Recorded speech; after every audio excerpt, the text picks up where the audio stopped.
ಚರಿತ್ರೆ ಮತ್ತೊಂದು ವಿಡಿಯೋಗೆ ನಿಮಗೆಲ್ಲ ಪ್ರೀತಿಯ ಸ್ವಾಗತ. ನಾವೀಗ ಮಾತನಾಡ್ತಾ ಇರುವ ವಿಷಯ ಕೇಳಿದ್ರೆ ಎಂತವರಿಗೂ ಮೈ ಜುಮ್ ಅನ್ನೋದು ಗ್ಯಾರಂಟಿ. ಒಂದು ದೇಶ, ಆ ದೇಶದ ಹೆಮ್ಮೆ ಅಂತ ಕರೆಸಿಕೊಳ್ಳಬೇಕಿದ್ದ ಒಬ್ಬ 19 ವರ್ಷದ ಯುವಕ, ಅಂತಾರಾಷ್ಟ್ರೀಯ ಮಟ್ಟದಲ್ಲಿ ತನ್ನ ದೇಶವನ್ನ ರೆಪ್ರೆಸೆಂಟ್ ಮಾಡಿದ ಒಬ್ಬ ಚಾಂಪಿಯನ್ ರೆಸ್ಲರ್, ಪ್ರೊಫೆಷನಲ್ ಕುಸ್ತಿಪಟು. ಇವತ್ತು ಅದೇ ದೇಶದ ಸರ್ಕಾರ ಆತನನ್ನ ಘೋರವಾಗಿ ಜನರ ಎದುರಿಗೆ ರಸ್ತೆಯಲ್ಲಿ ನೇಣಿಗೆ ಹಾಕಿದೆ. ಆತನ ಹೆಸರು ಮೊಹಮ್ಮದ್ ಮಹದಿ ಕರಾಮಿ. ಕೇವಲ 19 ವರ್ಷದ ಹುಡುಗ, ಇರಾನ್ ದೇಶದ ಭರವಸೆಯ ಕ್ರೀಡಾಪಟು. ಆದ್ರೆ ಇವತ್ತು ಆತ ಬದುಕಿಲ್ಲ. ಯಾಕೊತ್ತಾ? ಆತ ಸರ್ಕಾರವನ್ನ ಪ್ರಶ್ನೆ ಮಾಡಿದ್ದ, ಪ್ರತಿಭಟನೆಯಲ್ಲಿ ಭಾಗಿಯಾಗಿದ್ದ, ಖಮೇನಿ ಆಡಳಿತವನ್ನ ವಿರೋಧಿಸಿದ್ದ. ಅಷ್ಟೇ, ಇರಾನ್ನ ಕ್ರೂರ ಆಡಳಿತ ವ್ಯವಸ್ಥೆ ಹೇಗಿದೆ ಅಂದ್ರೆ, ನೀವೆಷ್ಟೇ ದೊಡ್ಡ ಸಾಧನೆ ಮಾಡಿರ್ಲಿ, ದೇಶಕ್ಕೆ ಮೆಡಲ್ ತಂದಿರ್ಲಿ, ಸರ್ಕಾರದ ವಿರುದ್ಧ ಧ್ವನಿ ಎತ್ತಿದ್ರೆ ನಿಮ್ಮ ಜೀವ ಉಳಿಯೋದಿಲ್ಲ. ಅದನ್ನ ಈ ಘಟನೆ ಮತ್ತೆ ಸಾಬೀತು ಮಾಡಿದೆ. ಈ ಘಟನೆಗೆ ಸಂಬಂಧಿಸಿದಂತೆ ಜಾಗತಿಕವಾಗಿ ಚರ್ಚೆ ಆಗ್ತಿರೋದು ಒಂದೇ ಮಾತು. ಇದೊಂದು ಕ್ಲಿಯರ್ ವಾರ್ನಿಂಗ್. ಇರಾನ್ ತನ್ನ ಜನರಿಗೆ ಕ್ಲಿಯರ್ ಕಟ್ ಮೆಸೇಜ್ ಕೊಡ್ತಿದೆ. ನೋಡಿ, ನಾವು ದೇಶದ ಹೀರೋಗಳನ್ನೇ ಬಿಡ್ತಿಲ್ಲ, ಇನ್ನು ನೀವು ಸಾಮಾನ್ಯ ಜನ, ನೀವು ನಮ್ಗೆ ಯಾವ ಲೆಕ್ಕ ಅನ್ನುವ ಭಯ ಹುಟ್ಟಿಸುವ ತಂತ್ರ ಇದು. ಅತಿ ದೊಡ್ಡ ಬೇಸರದ ಸಂಗತಿ ಅಂದ್ರೆ, ಈ ಹುಡುಗ ಮಹದಿ ಕರಾಮಿ ಸಾಯುವ ಮುನ್ನ ತನ್ನ ತಂದೆ ತಾಯಿಯನ್ನ ಒಂದು ಬಾರಿ ನೋಡಬೇಕು ಅಂತ ಕೇಳ್ಕೊಂಡಿದ್ದ. ಆದರೆ ಇರಾನ್ ಸರ್ಕಾರ ಆ ಕೊನೆಯ ಆಸೆಯನ್ನ ಕೂಡ ಈಡೇರಿಸಿಲ್ಲ. ಪೋಷಕರಿಗೆ ತಿಳಿಸದೇನೆ ಆತನನ್ನ ಪಬ್ಲಿಕ್ ಆಗಿ ನೇಣಿಗೆ ಹಾಕಲಾಗಿದೆ. ಈತನ ಕೇಸ್ ವಿಚಾರಣೆ ನಡೆದ ರೀತಿ ಇದೆಯಲ್ಲ, ಅದು ಇನ್ನೂ ಭಯಾನಕ. ಕೇವಲ ಒಂದು ವಾರದಲ್ಲಿ ಕೇಸ್ ಮುಗಿಸಿದ್ದಾರೆ. ಮೆಹದಿಗೆ ತನಗಿಷ್ಟ ಬಂದ ವಕೀಲರನ್ನ ಇಟ್ಕೊಳ್ಳೋದಕ್ಕೆ ಬಿಟ್ಟಿಲ್ಲ. ಕೋರ್ಟ್ ಕೊಟ್ಟ ವಕೀಲರು ಸರ್ಕಾರದ ಪರವಾಗಿಯೇ ಮಾತನಾಡಿದ್ದಾರೆ. ಇಡೀ ಜಗತ್ತು ಆಕ್ರೋಶ ಹೊರಹಾಕ್ತಿದೆ. ಮಾನವ ಹಕ್ಕುಗಳ ಸಂಘಟನೆಗಳು ಕೂಗಾಡ್ತಿವೆ.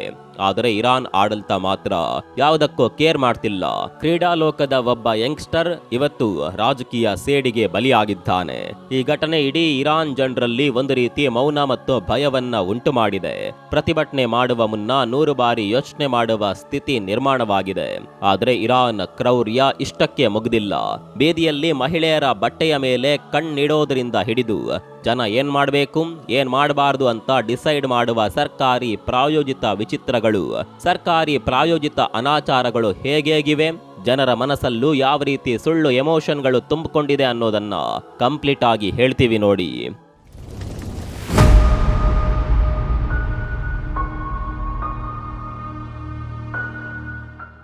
ಸ್ನೇಹಿತರೆ, ಇದು ಕೇವಲ ಒಬ್ಬ ರಸ್ಲರ್ ಕಥೆಯಲ್ಲ.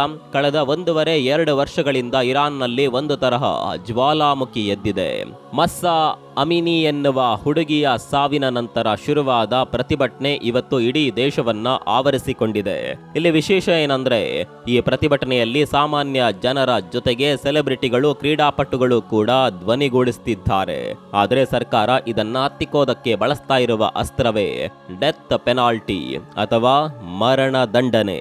ಇರಾನ್ ಕಾನೂನಿನ ಪ್ರಕಾರ ಸರ್ಕಾರದ ವಿರುದ್ಧ ಮಾತನಾಡೋದು ಅಂದ್ರೆ ಅದು ದೇವರ ವಿರುದ್ಧ ಮಾತನಾಡಿದ ಹಾಗೆ. ಇದಕ್ಕೆ ಮೊಹಾರೆಹೇಬ್ ಅಂತಾರೆ. ಅಂದ್ರೆ ದೇವರ ವಿರುದ್ಧ ಯುದ್ಧ ಸಾರೋರು ಅಂತ ಅರ್ಥ. ಈ ಚಾರ್ಜ್ ಹಾಕಿದ್ರೆ ಸಾಕು, ಅಲ್ಲಿ ನೇಣು ಗಂಬ ಫಿಕ್ಸ್. ಈ ಮೆಹದಿ ಕರಾಮಿ ಮೇಲೆ ಕೂಡ ಇಂತಹುದೇ ಒಂದು ಆರೋಪ ಹೊರಿಸಲಾಗಿತ್ತು. ಅಂತಾರಾಷ್ಟ್ರೀಯ ಸಂಸ್ಥೆಗಳು ಹೇಳ್ತಿರುವ ಪ್ರಕಾರ ಇರಾನ್ನಲ್ಲಿ ಜೈಲ್ನಲ್ಲಿರುವ ಕೈದಿಗಳನ್ನ ಒಪ್ಪಿಸೋದಕ್ಕೆ ಟಾರ್ಚರ್ ಮಾಡಲಾಗುತ್ತೆ, ಇಲ್ಲದ ತಪ್ಪನ್ನ ಒಪ್ಪಿಕೊಳ್ಳುವ ಹಾಗೆ ಮಾಡಲಾಗುತ್ತೆ. ಆಮೇಲೆ ಅದೇ ತಪ್ಪನ್ನ ಇಟ್ಕೊಂಡು ಅವರಿಗೆ ಶಿಕ್ಷೆ ಕೊಡಲಾಗುತ್ತೆ.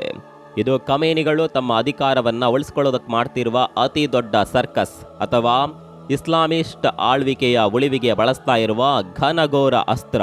ಇರಾನ್ನಲ್ಲಿರುವ ವಿಚಿತ್ರ ಆಚರಣೆಗಳು ಮತ್ತು ರೂಲ್ಸ್ ಬಗ್ಗೆ ಕೇಳಿದ್ರೆ ನಿಮ್ಗೆ ಆಶ್ಚರ್ಯ ಆಗುತ್ತೆ. ಅಲ್ಲಿನ ಪ್ರತಿ ಹೆಜ್ಜೆಯಲ್ಲೂ ನಿರ್ಬಂಧಗಳಿದೆ. ಮಹಿಳೆಯರ ಬಟ್ಟೆ ಮತ್ತು ನೈತಿಕ ಪೊಲೀಸ್ಗಿರಿ. ಇರಾನ್ ಅಂದ್ರೆ ಮೊದಲು ನೆನಪಾಗೋದೇ ಹಿಜಾಬ್ ರೂಲ್ಸ್. ಅಲ್ಲಿ ಗಶ್ತ್ ಎ ಎರ್ಷಾದ್ ಅನ್ನೋ ತಂಡವಿದೆ. ಇವರು ಬೀದಿ ಬದಿಯಲ್ಲಿ ತಿರುಗಾಡಿ ಹೆಣ್ಣು ಮಕ್ಕಳ ಬಟ್ಟೆಯನ್ನ ಚೆಕ್ ಮಾಡ್ತಾರೆ. ಕೂದಲು ಸ್ವಲ್ಪ ಕಂಡ್ರು ಅರೆಸ್ಟ್ ಮಾಡ್ತಾರೆ. ಇವತ್ತು ಇರಾನ್ನಲ್ಲಿ ಈ ಮೊರಾಲಿಟಿ ಪೊಲೀಸ್ ವಿರುದ್ಧವೇ ದೊಡ್ಡ ಮಟ್ಟದ ಆಕ್ರೋಶವಿದೆ. ಆದರೆ ಸರ್ಕಾರ ಮಾತ್ರ ತನ್ನ ರೂಲ್ಸ್ ಬದಲಾಯಿಸೋದಕ್ಕೆ ರೆಡಿ ಇಲ್ಲ. ಇನ್ನು ಎರಡನೇದಾಗಿ ಇಂಟರ್ನೆಟ್ ಮತ್ತು ಸೋಷಿಯಲ್ ಮೀಡಿಯಾ ಸೆನ್ಸಾರ್. ನಾವಿಲ್ಲಿ ಆರಾಮವಾಗಿ ಇನ್ಸ್ಟಾಗ್ರಾಮ್ ರೀಲ್ಸ್ ಮಾಡ್ತೀವಿ, ವಾಟ್ಸಪ್ ಬಳಸೋದಕ್ಕೆ ಯಾರಿಗೂ ಕೇಳಲ್ಲ. ಆದರೆ ಇರಾನ್ನಲ್ಲಿ ಹಾಗಿಲ್ಲ. ಅಲ್ಲಿ ಫೇಸ್ಬುಕ್, ಟ್ವಿಟರ್ ಎಲ್ಲವೂ ಬ್ಯಾನ್ ಆಗಿದೆ. ಜನರು VPN ಬಳಸಿ ಇದನ್ನ ಆಕ್ಸೆಸ್ ಮಾಡಬೇಕು. ಒಂದ್ ವೇಳೆ ಏನಾದರೂ ವಿರೋಧದ ಪೋಸ್ಟ್ ಹಾಕಿದ್ರೆ ಸೈಬರ್ ಕ್ರೈಮ್ ಪೊಲೀಸರು ನಿಮ್ಮನ್ನ ಟ್ರೇಸ್ ಮಾಡಿ ಎತ್ತಾಕೊಂಡು ಹೋಗ್ತಾರೆ. ಇಡೀ ದೇಶದ ಇಂಟರ್ನೆಟ್ ಅನ್ನ ಸರ್ಕಾರ ಯಾವಾಗ ಬೇಕೋ ಆವಾಗ ಕಟ್ ಮಾಡಬಹುದು. ಇನ್ನು ಮೂರನೇದಾಗಿ ಮದುವೆ ಮತ್ತು ಡೇಟಿಂಗ್ ಮೇಲಿನ ಕಟ್ಟುನಿಟ್ಟು. ಇರಾನ್ನಲ್ಲಿ ಪಬ್ಲಿಕ್ ಆಗಿ ಹುಡುಗ ಹುಡುಗಿ ಕೈ ಹಿಡಿದು ಓಡಾಡುವ ಹಾಗಿಲ್ಲ. ಇನ್ನು ಡೇಟಿಂಗ್ ಅನ್ನೋದು ಅಲ್ಲಿ ಒಂದು ತರಹದ ಗುಪ್ತ ಚಟುವಟಿಕೆ. ಪಾರ್ಟಿಗಳು ಅಥವಾ ಇವೆಂಟ್ಗಳಲ್ಲಿ ಗಂಡಸರು ಮತ್ತು ಹೆಣ್ಣು ಮಕ್ಕಳು ಬೇರೆ ಬೇರೆಯೇ ಇರಬೇಕು ಅನ್ನುವ ರೂಲ್ಸ್ ಇದೆ. ನೀವು ಯಾವುದಾದ್ರೂ ಹೋಟೆಲ್ ರೂಮ್ ಬುಕ್ ಮಾಡಬೇಕು ಅಂದ್ರೆ ಮ್ಯಾರೇಜ್ ಸರ್ಟಿಫಿಕೇಟ್ ಕೇಳುವ ಚಾನ್ಸಸ್ ಕೂಡ ಇರುತ್ತೆ.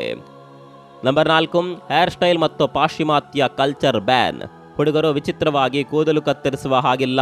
ಸ್ಪೈಕಿ ಹೇರ್, ಪೋನಿಟೇಲ್ ಅಥವಾ ತುಂಬಾ ಮಾಡರ್ನ್ ಹೇರ್ ಸ್ಟೈಲ್ಗಳು ಅಲ್ಲಿ ಇಸ್ಲಾಮಿಕ್ ವಿರೋಧಿ ಅಂತ ಕರೆಯಲ್ಪಡುತ್ತವೆ.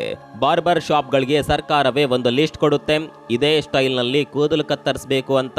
ಅಷ್ಟೇ ಯಾಕೆ, ಇರಾನ್ನಲ್ಲಿ ಪಾಶ್ಚಿಮಾತ್ಯ ದೇಶಗಳ ಕಾರ್ಟೂನ್ ಅಥವಾ ಕಲ್ಚರ್ ಅನ್ನ ಫಾಲೋ ಮಾಡುವುದು ಕೂಡ ಅಪರಾಧ ಅಂತ ನೋಡಲಾಗುತ್ತೆ. ನಂಬರ್ 5, ನಾಯಿ ಸಾಕೋದು ಅಪರಾಧ. ಇದು ತುಂಬಾ ವಿಚಿತ್ರ ಅನಿಸಬಹುದು, ಆದರೆ ಇರಾನ್ ಸರ್ಕಾರ ನಾಯಿಗಳನ್ನ ಅಶುದ್ಧ ಅಂತ ಪರಿಗಣಿಸುತ್ತೆ. ನಾಯಿಗಳನ್ನ ಮನೆಯಲ್ಲಿ ಸಾಕಿದ್ರೆ ಅಥವಾ ರಸ್ತೆಯಲ್ಲಿ ವಾಕಿಂಗ್ ಕರೆದುಕೊಂಡು ಹೋದ್ರೆ ಪೊಲೀಸರು ಆ ನಾಯಿಯನ್ನ ಕಿತ್ಕೊಂಡು ಹೋಗ್ತಾರೆ ಮತ್ತು ಮಾಲೀಕನಿಗೆ ಭಾರಿ ದಂಡ ಹಾಕ್ತಾರೆ. ಇದು ಅಲ್ಲಿನ ಸಂಸ್ಕೃತಿಗೆ ತಕ್ಕುದಲ್ಲ ಅನ್ನೋದು ಅವರ ವಾದ. ನಂಬರ್ 6, ಸಂಗೀತ ಮತ್ತು ನೃತ್ಯದ ಮೇಲೆ ಕೆಂಗಣ್ಣು. ಸಾರ್ವಜನಿಕವಾಗಿ ಹಾಡು ಹಾಡೋದು ಅಥವಾ ನೃತ್ಯ ಮಾಡೋದು ಇರಾನ್ನಲ್ಲಿ ಸುಲಭವಲ್ಲ. ವಿಶೇಷವಾಗಿ ಮಹಿಳೆಯರು ಸೋಲೋ ಆಗಿ ಪರ್ಫಾರ್ಮ್ ಮಾಡುವ ಹಾಗಿಲ್ಲ. ಜಸ್ಟ್ ಇಮ್ಯಾಜಿನ್ ಮಾಡಿ, ಇತ್ತೀಚೆಗೆ ಒಂದು ಕಪಲ್ ರಸ್ತೆಯಲ್ಲಿ ಡ್ಯಾನ್ಸ್ ಮಾಡಿರುವ ವಿಡಿಯೋ ವೈರಲ್ ಆಗಿದ್ದಕ್ಕೆ ಅವರಿಗೆ 10 ವರ್ಷಗಳ ಕಾಲ ಜೈಲು ಶಿಕ್ಷೆ ವಿಧಿಸಲಾಗಿತ್ತು. ಇಷ್ಟು ಸ್ಟ್ರಿಕ್ಟ್ ಆಗಿದೆ ಅಲ್ಲಿನ ಕಾನೂನು. ಇಷ್ಟೆಲ್ಲ ಕಠಿಣ ಕಾನೂನುಗಳ ನಡುವೆ ಇರಾನ್ನ ಸಾಮಾನ್ಯ ಜನ ಆರ್ಥಿಕವಾಗಿಯೂ ತುಂಬಾ ಕಷ್ಟದಲ್ಲಿದ್ದಾರೆ. ಅಮೆರಿಕ ಸೇರಿದಂತೆ ಹಲವು ದೇಶಗಳು ಇರಾನ್ ಮೇಲೆ ಸ್ಯಾಂಕ್ಷನ್ ಅಥವಾ ನಿರ್ಬಂಧಗಳನ್ನ ಹೇರಿವೆ. ಇದರಿಂದಾಗಿ ಅಲ್ಲಿನ ಕರೆನ್ಸಿ ವ್ಯಾಲ್ಯೂ ಕುಸಿದು ಹೋಗಿದೆ. ವಸ್ತುಗಳ ಬೆಲೆ ಏರಿಕೆ ಗಗನಕ್ಕೇರಿದೆ. ಜನರಿಗೆ ಸರಿಯಾಗಿ ಕೆಲಸವಿಲ್ಲ, ಊಟಕ್ಕೂ ತತ್ವಾರ ಪಡುವ ಸ್ಥಿತಿ ಇದೆ. ಆದರೆ ಸರ್ಕಾರ ಮಾತ್ರ ಈ ಹಣವನ್ನ ಜನರಿಗಾಗಿ ಬಳಸುವ ಬದಲು ತನ್ನ ಮಿಲಿಟರಿ ಪವರ್ ಹೆಚ್ಚಿಸಿಕೊಳ್ಳೋದಕ್ಕೆ ಮತ್ತು ಪರಮಾಣು ಶಸ್ತ್ರಾಸ್ತ್ರಗಳ ಮೇಲೆ ಇನ್ವೆಸ್ಟ್ ಮಾಡ್ತಿದೆ ಅನ್ನುವ ಆರೋಪವಿದೆ. ಈ ಆರ್ಥಿಕ ಸಂಕಷ್ಟವೇ ಇವತ್ತು ಜನರನ್ನ ರಸ್ತೆಗೆ ತಂದಿರೋದು. ಹೊಟ್ಟೆಗೆ ಹಿಟ್ಟಿಲ್ಲದಿದ್ದಾಗ ಜನಕ್ಕೆ ಈ ವಿಚಿತ್ರ ರೂಲ್ಸ್ಗಳು ಶಾಪದಂತೆ ಕಾಣ್ತಿವೆ. ಇನ್ನೊಂದು ವಿಷಯ ಅಂದ್ರೆ ಇರಾನ್ನಲ್ಲಿರುವ ತಾರೂಫ್ ಅನ್ನುವ ವಿಚಿತ್ರ ಶಿಷ್ಟಾಚಾರ. ನೀವು ಯಾವುದೇ ಅಂಗಡಿಗೆ ಹೋಗಿ ಬೆಲೆ ಕೇಳಿದ್ರೆ ಅವರು ಫಸ್ಟ್ ಹಣ ಬೇಡ ಬಿಡಿ ಅಂತಾರೆ, ಪರವಾಗಿಲ್ಲ ಬಿಡಿ ಅಂತ ಹೇಳ್ತಾರೆ. ಅದು ಅವರ ಸೌಜನ್ಯವನ್ನ ಸೂಚಿಸುವ ರೀತಿ. ಆದರೆ ಅವರು ಬೇಡ ಅಂದ್ರು ಅಂತ ನೀವು ನಿಜವಾಗಿಯೂ ಹಣ ಕೊಡದೆ ಬಂದ್ರೆ ಅಲ್ಲಿಗೆ ಕತೆ ಮುಗೀತು. ಸ್ಪಾಟ್ನಲ್ಲೇ ಗಲಾಟೆ ಶುರುವಾಗುತ್ತೆ. 1-2 ಅಂತ ಎಕ್ಸ್ಟ್ರಾ ದುಡ್ಡು ಕೊಟ್ಟು ಬರಬೇಕಾಗುತ್ತೆ. ಅಂದ್ರೆ ಅವರು ಮಾತನಾಡೋದ್ರಲ್ಲೂ ಒಂದು ರೀತಿಯ ಫೇಕ್ನೆಸ್ ಇದೆ. ಎಮೋಷನಲ್ಗಳಲ್ಲೂ ಫೇಕ್ನೆಸ್ ಇದೆ ಅಂತ ಅಲ್ಲಿಗೆ ಹೋಗಿ ಬಂದವರು ಹೇಳ್ತಾರೆ. ಕೊನೆಯದಾಗಿ ಹೇಳೋದಾದರೆ ಇರಾನ್ ಇವತ್ತು 2 ದೋಣಿಗಳ ನಡುವೆ ಇದೆ. ಒಂದು ಕಡೆ ಮಾಡರ್ನ್ ಆಗಬೇಕು ಅಂತ ಹಂಬಲಿಸುತ್ತಿರುವ ಯುವಜನತೆ, ಇನ್ನೊಂದು ಕಡೆ 100 ವರ್ಷ ಹಳೆಯ ನಿಯಮಗಳನ್ನ ಬಿಡದ ಸರ್ಕಾರ. ಮೆಹದಿ ಕರಮಿಯಂತಹ ಯುವಕರ ಹತ್ಯೆ ಸರ್ಕಾರಕ್ಕೆ ಗೆಲುವು ಅಂತ ಅನಿಸಬಹುದು, ಆದರೆ ಇದು ಜನರ ಮನಸ್ಸಿನಲ್ಲಿರುವ ಕಿಚ್ಚನ್ನ ಇನ್ನೂ ಹೆಚ್ಚಿಸುತ್ತೆ. 19 ವರ್ಷದ ಹುಡುಗ ದೇಶಕ್ಕೆ ಕೀರ್ತಿ ತಂದವನು ಕೇವಲ ತನ್ನ ಹಕ್ಕಿಗಾಗಿ ಧ್ವನಿ ಎತ್ತಿದ್ದಕ್ಕೆ ಇವತ್ತು ಹೆಣವಾಗಿದ್ದಾನೆ ಅಂದ್ರೆ ಆ ದೇಶದ ಸ್ಥಿತಿ ಎಲ್ಲಿಗೆ ಬಂದು ನಿಂತಿದೆ ಅನ್ನೋದನ್ನ ನೀವೇ ಯೋಚನೆ ಮಾಡಿ. ಅಂತಾರಾಷ್ಟ್ರೀಯ ಸಮುದಾಯ ಇರಾನ್ ಮೇಲೆ ಒತ್ತಡ ಹೇರ್ತಿದ್ರೂ ಕೂಡ ಸದ್ಯಕ್ಕಂತೂ ಅಲ್ಲಿನ ಪರಿಸ್ಥಿತಿ ಬದಲಾಗುವ ಲಕ್ಷಣ ಕಾಣ್ತಿಲ್ಲ. ಇರಾನ್ನ ಈ ಕ್ರೂರ ಆಡಳಿತದ ಬಗ್ಗೆ ನಿಮ್ಗೆ ಏನನ್ಸುತ್ತೆ ಕಾಮೆಂಟ್ ಮಾಡಿ. ಮುಂದಿನ ವಿಡಿಯೋದಲ್ಲಿ ಸಿಗೋಣ. ಅಲ್ಲಿವರೆಗೂ ನಮಸ್ಕಾರ.